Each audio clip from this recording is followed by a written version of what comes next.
दोस्तों, क्या आपको पता है कि आपके पीसी हो, चाहे सोलर चार्ज कंट्रोलर हो या पीडब्ल्यूएम हो, चाहे एमपीपीटी हो, इनमें जो फ्लोट चार्जिंग होती है बैटरी की, वो क्यों दी जाती है? क्या सिर्फ वो टर्मिनल वोल्टेज को ही मेंटेन रखती है या फिर किसी और काम की भी होती है? सभी जानकारी इस वीडियो में दूंगा कि आपकी भी बैटरी बार बार ग्रेविटी डाउन कर रही है, यानी कि डिप डिस्चार्ज में जा रही है, आपकी बैटरी फुल्ली चार्ज नहीं होती, क्या आपको भी बैकअप नहीं मिल रहा है, और क्या आप भी इस सिचुएशन से गुजर रहे हैं, आपको नहीं पता है कि एक चार्ज कंट्रोलर बैटरी फुल होने के बाद कैसा बिहेव करता है, वो कट ऑफ करता है या नहीं करता है। सारी बातों की डिटेल इस वीडियो में आपको मिलेगी। तो वीडियो को शुरू करते हैं बिना देरी के। हाय फ्रेंड्स, मैं आपका दोस्त अजय कुमार, और इस वीडियो में आपको बताऊंगा मैं जो चार्ज कंट्रोलर होते हैं, जो पीसी होते हैं, ये सभी के अंदर जो फाइनल स्टेज चार्जिंग दी जाती है, फ्लोट वोल्टिंग की चार्जिंग, आखिर वो क्यों दी जाती है, बैटरी की ग्रेविटी कैसे मेंटेन रहती है, इनसे इन सारी चीज़ों को मैं डिटेल प्रैक्टिकल रूप से आपको बताऊंगा इस वीडियो के अंदर। वीडियो को बिना स्किप करे टाइम निकाल कर, थोड़ा सा 5 से 7 मिनट का टाइम निकाल लेना, उसके बाद ही वीडियो को देखना। क्योंकि आपको, अगर आपके पास सोलर सिस्टम या इन्वर्टर बैटरी है, तो आपके लिए ये वीडियो बहुत ही ज़्यादा इन्फॉर्मेटिव हो सकता है। तो आपको मैं लेके चलता हूँ मेरे सेटअप के पास और बताता हूँ आपको सारी जानकारी। तो चलते हैं सेटअप के पास। दोस्तों, हम आ चुके हैं हमारे सेटअप के पास में, और अब मैं आपको बताता हूँ कि जो मैंने बात कर रहे थे अपन कन्फ्यूजन का ऊपर, आशा पावर को लेकर, किसी भी चार्ज कंट्रोलर को लेकर। तो कि पहले मैं आपको क्लियर कर दूँ, चाहे आशा पावर हो, चाहे ऐसे चार्ज कंट्रोलर हो, एमपीपीटी है दोनों, ये चाहे पीडब्ल्यूएम चार्ज कंट्रोलर हो, चाहे आपका पीसी हो, सभी की वर्किंग मैकेनिज्म एक ही रहता है, सभी एक ही मेथड से काम करते हैं। तो आप बिल्कुल भी कंफ्यूज ना हो बाद में कि हाँ सबकी वर्किंग तो हमारे पास ये वाला है, तो इसमें ऐसा होगा क्या। सभी का वर्किंग मैकेनिज्म एक रहता है। तो बताता हूँ मैं आपको। पहले पैरामीटर्स देख लेते हैं क्या पैरामीटर्स आ रहे हैं। तो हमारे बैटरी का वोल्टेज है वो 29.1, ऑलमोस्ट 29.2 के करीब है। और जो हमारा अभी फ्लोट चार्जिंग पे हमारा जो आशा पावर है वो वर्किंग में है, और आप देख रहे हैं कि 4.5 एम्पेयर से बैटरी को ये चार्ज कर रहा है अभी। सिर्फ 4.5 एम्पेयर से। हमारे पैनल की वोल्ट 123, ऑलमोस्ट 124 है, 123.9 है। वो इसलिए हो गए पैनल के वोल्ट इतने हाई क्योंकि हमारी बैटरी बिल्कुल चार्ज हो चुकी है, और जो पैनल के वोल्टेज है उसको अब इसको ड्रॉप करने की जरूरत नहीं है, और इसने होल्ड कर लिए है क्योंकि चार्जिंग कम देनी है हमें बैटरी को, इसलिए। तो अब इसको इस तरीके से चार्जिंग होती है जब बैटरी फुल्ली चार्ज हो जाती है। तो पहला डाउट तो आपका क्लियर हो गया होगा कि बैटरी फुल चार्ज होने के बाद में जो चार्ज कंट्रोलर्स है, चाहे पीसीयू मान लीजिए आप, चाहे चार्ज कंट्रोलर कोई सा भी हो आपके पास, पीडब्ल्यूएम, एमपीपीटी, किसी भी टेक्नोलॉजी का हो, तो वो अपनी चार्जिंग बिल्कुल मिनिमम कर देता है। अब मैं आपको एक चीज और बता दूं कि मिनिमम करता क्यों है, उसका कारण जानिए आप। आप देखते हैं कि आपकी बैटरी रात में यूज लेने के बाद आप देखते हैं कि बैटरी की जो वोल्टेज है वो काफी डाउन आ जाती है, और उसी के साथ में इसकी जो ग्रेविटी है वो भी डाउन होती है। तो आप जब सुबह मॉर्निंग में पीसी हो, चार्ज कंट्रोलर हो, चाहे नॉर्मल इन्वर्टर पे चार्ज कंट्रोल लगा रखा आपने, चाहे सोलर इन्वर्टर हो, किसी से भी बैटरी को चार्ज कर रहे हो आप, तो शुरू में क्या होता है कि उसके जो टर्मिनल वोल्टेजेस है बैटरी के, जैसे कि 14.6 है, तो टर्मिनल वोल्टेज है मेरी बैटरी का।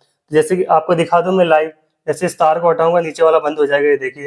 ये मैंने इसीलिए लगा रखा है कि पर्टिकुलर बैटरी का मुझे पता रहे कि टर्मिनल वोल्टेज कितना है, जिससे मुझे एक्यूरेंसी रहती है कि हाँ एक तो सभी बैटरियां बराबर चल रही है कि नहीं चल रही है, और कितना इनमें प्रत्येक बैटरी समान रूप से डिस्चार्ज होनी चाहिए, तो हमें बैकअप अच्छा मिलता है। हम बात कर रहे थे टर्मिनल वोल्टेज के ऊपर। तो टर्मिनल वोल्टेज क्या है कि जब सुबह मॉर्निंग में चार्जिंग पे लगती है हमारी बैटरी, तो आशा पावर क्या करेगा कि अपनी पूरी कैपेसिटी से वो अपनी बैटरीज को चार्ज करने लगता है। तो जैसे ही चार्ज करने लगता है तो अपनी पूरी कैपेसिटी से सोलर से 25 एम्पेयर, सिंगल बैटरी का किसी का तो 25 एम्पेयर तक चार्ज करता है, 26 एम्पेयर चार्ज करता है, डबल बैटरी का तो 30 एम्पेयर तक भी चार्ज करते हैं वो लोग। तो ऐसे चार्जिंग स्टार्ट हो जाती है। उस चार्जिंग स्टार्ट होने के बाद जो हमारे टर्मिनल वोल्टेज होते हैं बैटरी के, वो वोल्टेज क्या है कि बहुत ही तेजी से बढ़ने लगते हैं, ऊपर की ओर चढ़ने लगते हैं।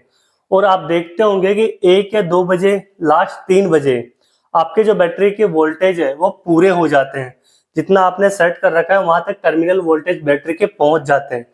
लेकिन उसके बाद ये जो चार्जिंग है ये धीरे होने लग जाती है अगर आपका लोड नहीं चल रहा है। जैसे कि मैंने आपको दिखाने के लिए अभी इन्वर्टर को ऑफ कर रखा है, बिल्कुल बिल्कुल ऑफ है, इससे आउटपुट नहीं जा रही है हमारी। तो आपको दिखाने के लिए क्या है कि जब फुल्ली चार्ज होती है बैटरी तो इस तरीके से बिहेव करता है और ये चलता है।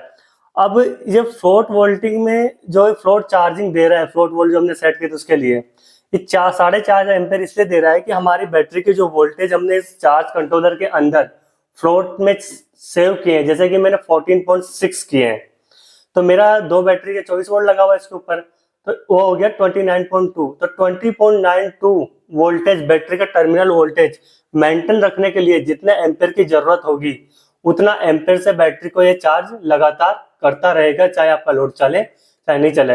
इससे बैटरी को कोई खतरा नहीं है, बैटरी की हेल्थ बढ़ती है और बैटरी की जो बैकअप वो इंप्रूव होता है। वो कैसे होता है मैं बताता हूँ अब आपको।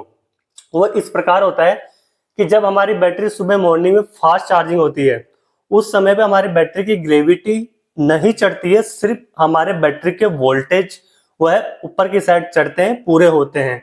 बैटरी की ग्रेविटी जो है हाफ, जैसे कि आपकी बैटरी के 1100 ग्रेविटी तक डाउन होती है, उसके बाद में वो फास्ट चार्जिंग में मात्र 1200 ग्रेविटी तक ही पहुंच पाती है। लेकिन ऐसे फ्लोट चार्जिंग जब चलती है 2-2.5 घंटे बैटरी के अंदर, तो आपको मैं ग्रेविटी मीटर से दिखाता हूँ कि ग्रेविटी में क्या फर्क आता है और बैटरी फुल चार्ज कैसे होती है। तो ये ग्रेविटी मीटर है, ये मार्केट में आपको 100 रुपए का या 120 रुपए का आराम से मिल जाएगा। तो अभी इसमें मैं आपको नाप के दिखाता हूँ। आपको भी पता है कि एक अच्छी हेल्दी जो चार्जिंग बैटरी होती है उसका ग्रेविटी 1250 के आसपास होना चाहिए, ऑलमोस्ट 1250 ही होना चाहिए। तो अब आप देख सकते हैं कि हमारी बैटरी जो है 1240, लगभग 1240 से ऊपर ही है, 1240 से इसकी ग्रेविटी पहुंच चुकी है। तो इस प्रकार से बैटरी की चार्जिंग होती है, इसीलिए फ्लोट चार्जिंग दी जाती है। अगर हम जैसे कि अगर हम हमारी बैटरी के बूस्ट चार्ज कर रहे हैं, अब जो हाई एम्पेयर से चार्जिंग हो रही है और उसके बाद में अगर हमारा वोल्टेज बैटरी का पूरा हो जाता है और उसके बाद में अगर हम इसे फ्लोट चार्जिंग नहीं देंगे, यानी कि मिनिमम जो टर्मिनल वोल्टेज मेंटेनेंस चार्जिंग नहीं देंगे, तो आपकी बैटरी की जो ग्रेविटी है उसे उठने में या फिर इस 1250 तक जाने के लिए कम से कम 6 से 7 घंटे चाहिए। वो 2 से 3 घंटों के अंदर या 4 घंटों के अंदर नहीं चढ़ सकती। जो हमारे सोलर सिस्टम में हम जो यूज करते हैं बैटरीज, उनमें हमें क्या होता है कि 2 या 3 बजे तक हमारे टर्मिनल वोल्टेज पूरे होने चाहिए, उसके बाद में शाम को 5 या 6 बजे तक फ्लोट चार्जिंग चलनी चाहिए कम से कम 2.5 से 3 घंटे, जिससे कि जो बैटरी की जो ग्रेविटी है जैसे 1250 तक पूरी चढ़ सके आराम से, और उससे ग्रेविटी चढ़ेगी तभी आपको बैकअप मिलेगा, अथवा आपको बैकअप बिल्कुल नहीं मिलेगा। अगर आप ये सोचते हैं कि मेरी बैटरी के वोल्टेज पूरे हैं और आप उसमें चेक कर रहे हैं कि उसमें ग्रेविटी 1200 से डाउन, मतलब 1140 से 1130 से नीचे है, 1100 से भी नीचे चली गई है, तो आपको बैकअप नहीं मिलेगा बिल्कुल भी और आपकी बैटरी डीप डिस्चार्ज में चली जाएगी। तो इन सभी बातों का ध्यान रखना होता है और आप इसीलिए फ्लोट चार्जिंग होना बहुत जरूरी है और फ्लोट चार्जिंग के यही फायदे हैं। और कुछ इसी प्रकार सारे सिस्टम काम करते हैं कि फुल चार्ज होने पर सभी सिस्टम इसी प्रकार से बैटरियों को चार्जिंग देते रहते हैं। और अब जब हमारी अगर किसी की बैटरी फुल चार्ज है, सपोज कीजिए किसी की बैटरी फुल चार्ज है, 2 दिन से उसने सिस्टम को काम में नहीं लिया है, तो ऐसी कंडीशन में क्या होगा कि बैटरी बिल्कुल फुल चार्ज हो जाएगी। तो बैटरी के टर्मिनल वोल्टेज को मेंटेन करने के लिए जो 4.5 वोल्ट का अभी 4 एम्पेयर चल रहे हैं मेरे, तो ये 4 एम्पेयर भी नहीं चलेंगे, फिर उसका मिनिमम आधा एम्पेयर या 1 एम्पेयर, इतना कम मिनिमल एम्पेयर हो जाता है जिससे कि उसकी बैटरी आराम से हेल्दी रूप में और अच्छी ग्रेविटी के साथ बनी रहे। तो दोस्तों ये वीडियो था ग्रेविटी, फ्लोट वोल्टेज और चार्ज कंट्रोलर को लेकर जो डाउट थे कि बैटरी फुल चार्ज होने पर ये कैसा बिहेव करते हैं। अगर आपको वीडियो इन्फॉर्मेटिव लगा हो तो चैनल को सब्सक्राइब जरूर करें, वीडियो को लाइक करें और ज्यादा से ज्यादा लोगों तक शेयर करें। थैंक यू सो मच दोस्तों।